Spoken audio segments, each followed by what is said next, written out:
Chills run down your spine. You break into a cold sweat. Your heart begins to pound.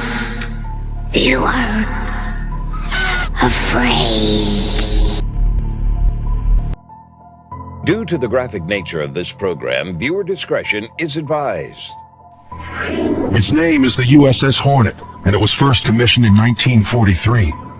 During World War II, this aircraft carrier saw a lot of action in the Pacific, shooting down more enemy aircraft than any other ship. In 1969, the Hornet retrieved the Apollo 11 space capsule from the first man-on-the-moon mission. Today, it's a National Historic Landmark, a major tourist attraction, and home to what's believed to be a skeleton crew of ghosts. Ironically, when it was in active service, the Hornet was nicknamed the Gray Ghost. Alan McKean is director of museum exhibits on the Hornet. Considering some of the sightings and some of the apparitions that allegedly have occurred on the Hornet, maybe that's very appropriate. Today, when visitors step aboard this 20-story, 40,000-ton floating airstrip, they may see a lot more than just gray steel, refurbished jets, and a high-speed aircraft elevator. There was one family that came down to the admissions who had been in the area we're in now, which is the forecastle, and they had heard voices, and all four of them had said they had heard the same thing, and I believe them. Hearing disembodied voices can be frightening, but some people have seen ghosts in full uniform. Parapsychologist Lloyd Auerbach has been investigating the ghostly sailors of the USS Hornet for years. Most people are actually seeing full-bodied apparitions. They're seeing full-figure, three-dimensional people, sailors, officers from that World War II era. Alan McKean is on the fence about believing in ghosts, even though he had an encounter he can't explain away. According to Alan, it happened on the Admiral's Bridge, just below the pilot house. During World War II, this is where all the strategic battle decisions were made. I was literally standing right here where I am now, and I just happened to look over my shoulder over here through that doorway over there, and I saw a gentleman with a khaki uniform on, with long sleeves and an overseas hat on, who looked over his left shoulder at me and went down the ladder. I excused myself, went down the ladder, and called after him. Didn't hear anything. I went down the ladder, didn't see anything. I went down the next ladder, looked onto the flight deck, and called, didn't see anybody down there. How does Alan explain the sighting? Was it a ghost? I don't know. Was it an apparition? I don't know. But what I saw, I definitely saw, and he was very real. Alan won't say for certain that the officer he saw was a ghost. Others on the USS Hornet make no bones about their beliefs. Old ships, like old houses, old battlefields, they have memories that are there imprinted in that place forever. Whether you're seeing spirits, you're seeing memories, it's there. Keith Ledoux runs an overnight program on the Hornet for children. Included in the evening entertainment is a ghost story hour. What kids don't know is that the ghostly tales Keith tells really happened. According to Keith, the forward section of the ship is one of the most active areas for ghosts. Just a few years ago, he was in this area with a coworker. Keith is convinced that someone or something was watching him.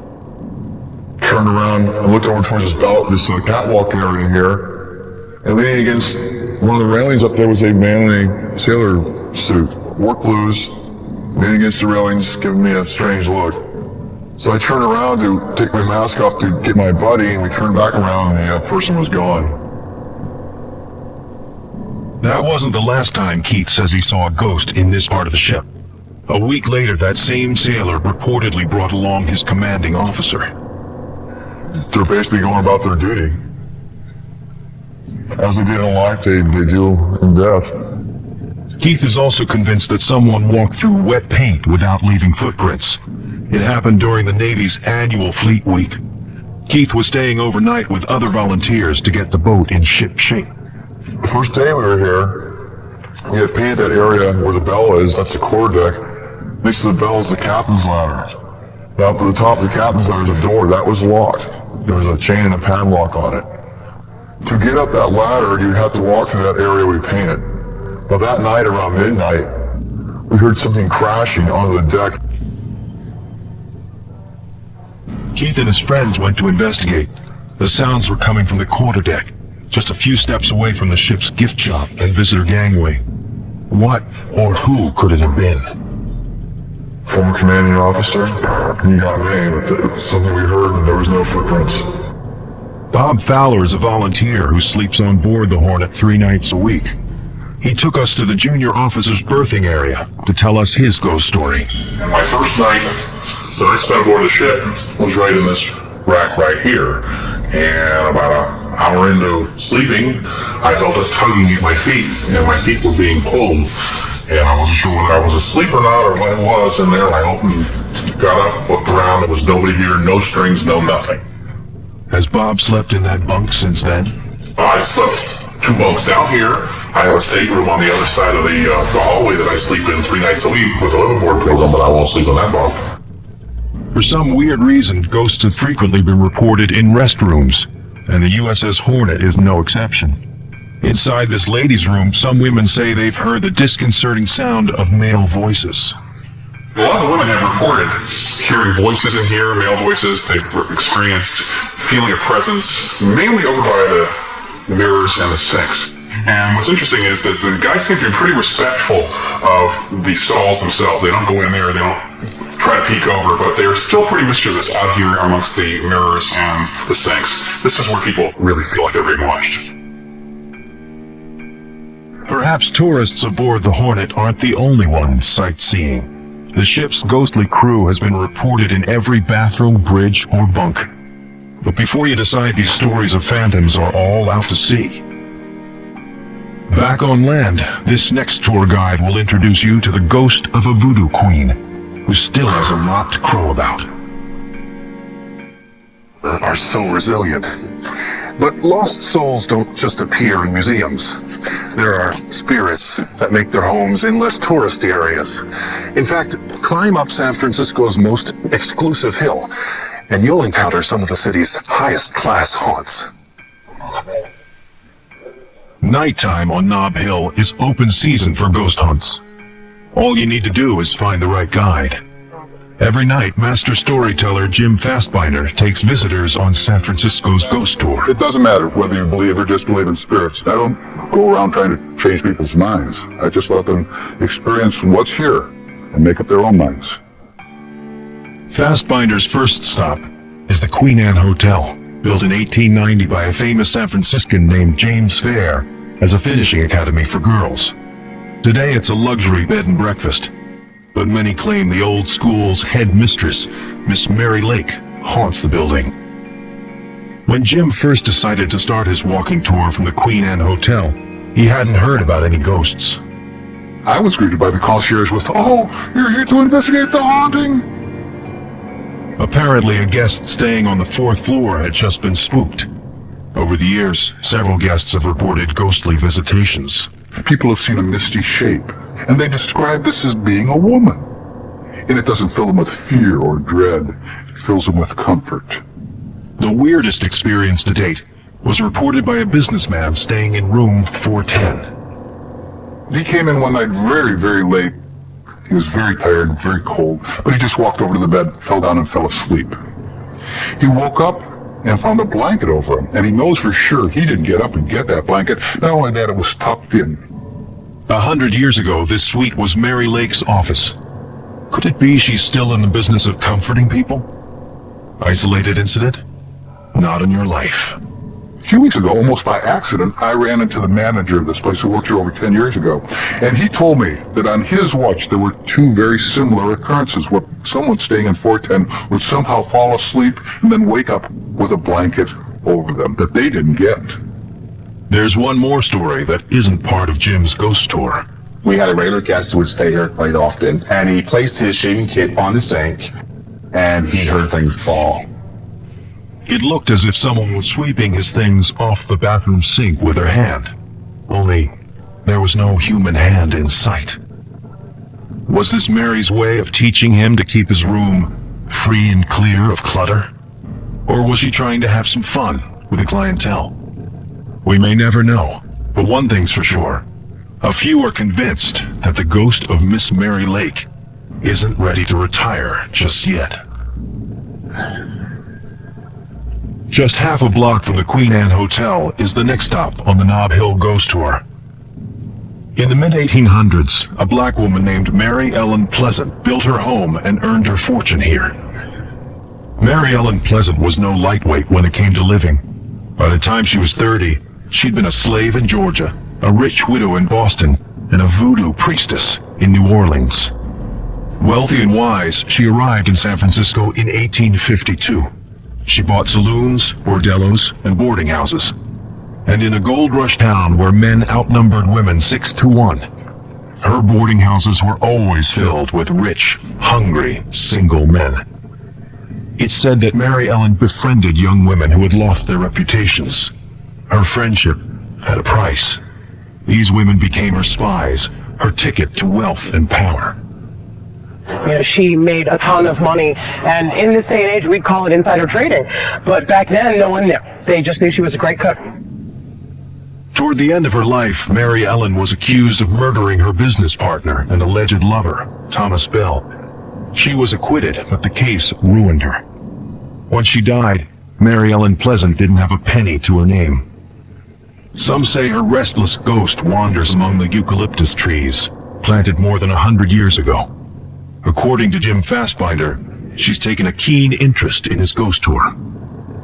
One particular night, that woman was helping me tell my stories by making jokes about Mary Ellen Pleasant. She was standing alongside of me and then fell over. No one was within 12 feet of her, but it felt to her like someone had come and pushed her.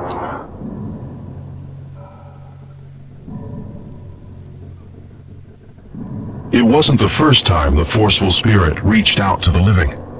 Joanna Karlinski, owner and pastry chef of the Meeting House restaurant, says she was attacked by Mary Ellen's spirit. Coincidentally, she had just finished reading about Pleasant's life. Well, I get to the end of the book and realize that in the last chapter, they're discussing what happened to Mary Ellen Pleasant. They said that the crows that lived in the trees were haunted by her spirit. And that's the old voodoo thing. They used to call her the voodoo queen of San Francisco. Well, I read that and laughed very hard and finished the book and said, that's very funny.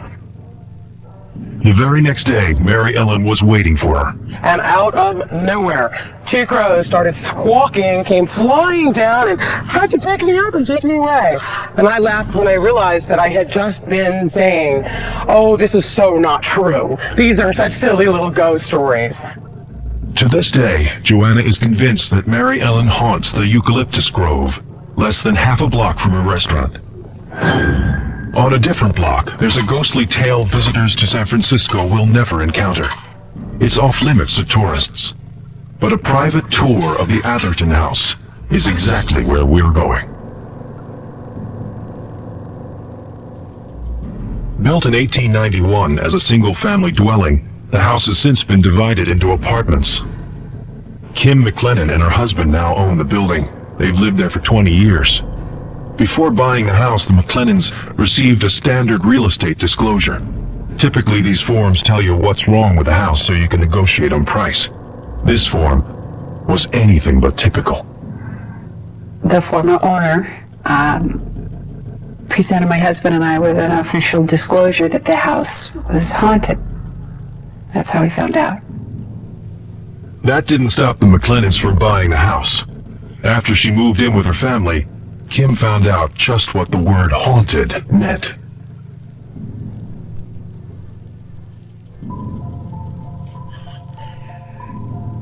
And I was playing and heard this voice say, "Stop that!" And I turned and looked around and tried to figure out where the voice was coming from.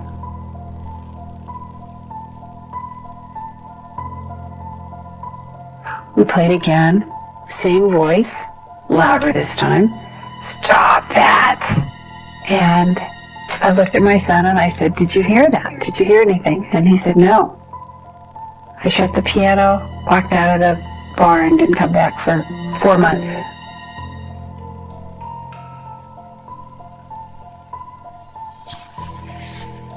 Is it possible that a ghost from the mansion's history is haunting the Atherton house? The house was built by a rich widow from Chile. Her son George had a reputation for being lazy. His principal pursuit, drinking whiskey. George married a novelist named Gertrude. She got a kick out of shocking San Franciscan socialites with her racy novels and tight-fitting dresses. They fought constantly. Their final battle took place on the dance floor of the Atherton Mansion. Today, many believe that several spirits haunt this house. Chances are one of them is Gertrude. Over the years, tenants have reported mysterious knocks, rushing winds, filmy apparitions. And even though Kim is dead sure her home is haunted, she's not alarmed. I feel okay about it, and that I accept it as being a kind-hearted spirit, not something that feels dangerous. But not every restless spirit will leave you in peace. Sometimes you must build to appease their eternal anger.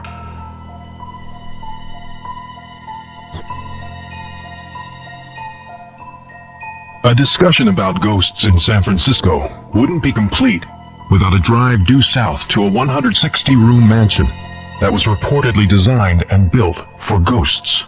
The Winchester Mystery House is an interesting place because it absolutely looks like it ought to be haunted. If nothing else, you're going to have a blast just walking through the house, no question, whether you encounter a ghost or not. And although many visitors say they come to see the ghosts, they are surprised by the estate's architecture that sometimes verges on the bizarre. For some mysterious reason, the number 13 is everywhere. 13 palm trees, 13 window panes, 13 ceiling panels, 13 bathrooms. The mansion is one enormous maze. Miles of twisting hallways, dozens of secret passageways, doors that open to blank walls and sheer drops that can send an unsuspecting visitor down 3 stories to their death. For more than 100 years, weird stories have been circulating about eerie events at the Winchester house. The sound of disembodied footsteps, doors and windows that open and close by themselves. Breezy curtains blowing in rooms where the windows are shut tight. It's been said that ghosts haunt the estate day and night. I saw a figure of a man, just about half of him from his waist up. He was wearing overalls, and I was quite shocked to see this man because I was totally expecting Sarah Winchester. If this ghost really does exist, why hasn't it moved on and out of the Winchester house? To answer that question, we need to travel back in time to the Winchester Arms Company in New Haven, Connecticut. In 1862, a young woman named Sarah Lockwood Pardee married multi-millionaire William Winchester. He was an excellent catch, the son and sole heir to the Winchester rifle fortune, the gun that won the West. 2 tragedies changed the course of Sarah's life. She lost her infant daughter to a rare disease, and her husband to tuberculosis. Desperate and lonely, Sarah searched out a medium who could talk to the dead. Expecting to hear from her deceased husband, Sarah soon found out that there were other spirits just dying to speak to her. The spirit medium warned her that the spirits of the people killed by the Winchester rifles would potentially take out their revenge on her. The spirits came from all walks of life. American Indians, Civil War soldiers, Western outlaws, and innocent bystanders. And they were all hell-bent on haunting Sarah to an early death. The ghosts ordered Sarah to build a great house for them. As long as the construction on this house never stopped, the spirits would let Sarah live, sparing her from the Winchester curse. In 1884, fearing for her life, Sarah bought an 8-room farmhouse just south of San Francisco. She hired a crew of carpenters to work around the clock, 7 days a week. It was an expensive undertaking, but Sarah had plenty of cash. She was earning at least $1,000 a day from Winchester rifle royalties alone. By the turn of the century, Sarah's modest farmhouse was a 7-story mansion with hundreds of rooms. No wonder people say it's easy to get lost at the Winchester Mystery House. But never fear, there are tour guides on hand to show visitors the way.